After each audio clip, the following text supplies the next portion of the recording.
एक पिता की दर्द भरी कहानी। एक गांव में एक छोटा सा बच्चा था। उसके पिता तो थे, लेकिन माँ की मृत्यु हो चुकी थी। पिता सारा दिन काम करता और अपने बेटे को पाल पोस कर बड़ा करता। वह सारे सुख अपने बेटे को देता है जो एक माँ दे सकती थी। उस पिता ने कभी कुछ नहीं मांगा, सिर्फ इतना ही मांगा कि मेरे बेटे को कोई परेशानी ना हो। दिन बीतते गए, बेटा पढ़ लिख कर अच्छा जॉब भी करने लगा और फिर वह शहर में रहने लगता है। कुछ दिन बाद वह अपने पिता से मिलने आता है और कहता है, पापा मुझे कुछ पैसों की जरूरत है। मैं चाहता हूँ कि शहर में ही जमीन लेकर अपना घर बना लूं। पिता इस बात को सुनकर बहुत खुश होते हैं। सोचते हैं कि मेरा बेटा है, एक ना एक दिन नाम करेगा। जिंदगी भर की बचाई हुई पूंजी को निकालकर अपने बेटे को दे देते हैं। बेटा शहर चला जाता है और उन पैसों से अपना घर बना लेता है।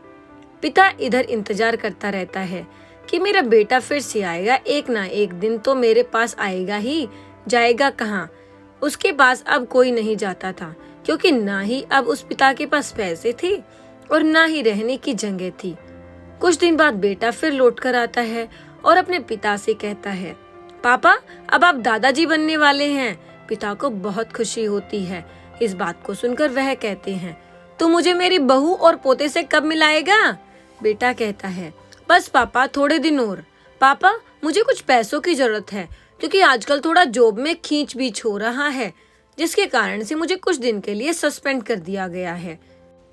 पिता के पास कुछ नहीं होता है देने के लिए, फिर भी कहता है, अच्छा बेटा तू रुक, मैं अभी आया कुछ पैसों का बंदोबस्त करके। पिता बाद में महाजन से कुछ पैसे उधार लेकर अपने बेटे को दे देता है और बेटा पैसे लेकर शहर चला जाता है। बरसों गुजर जाते हैं।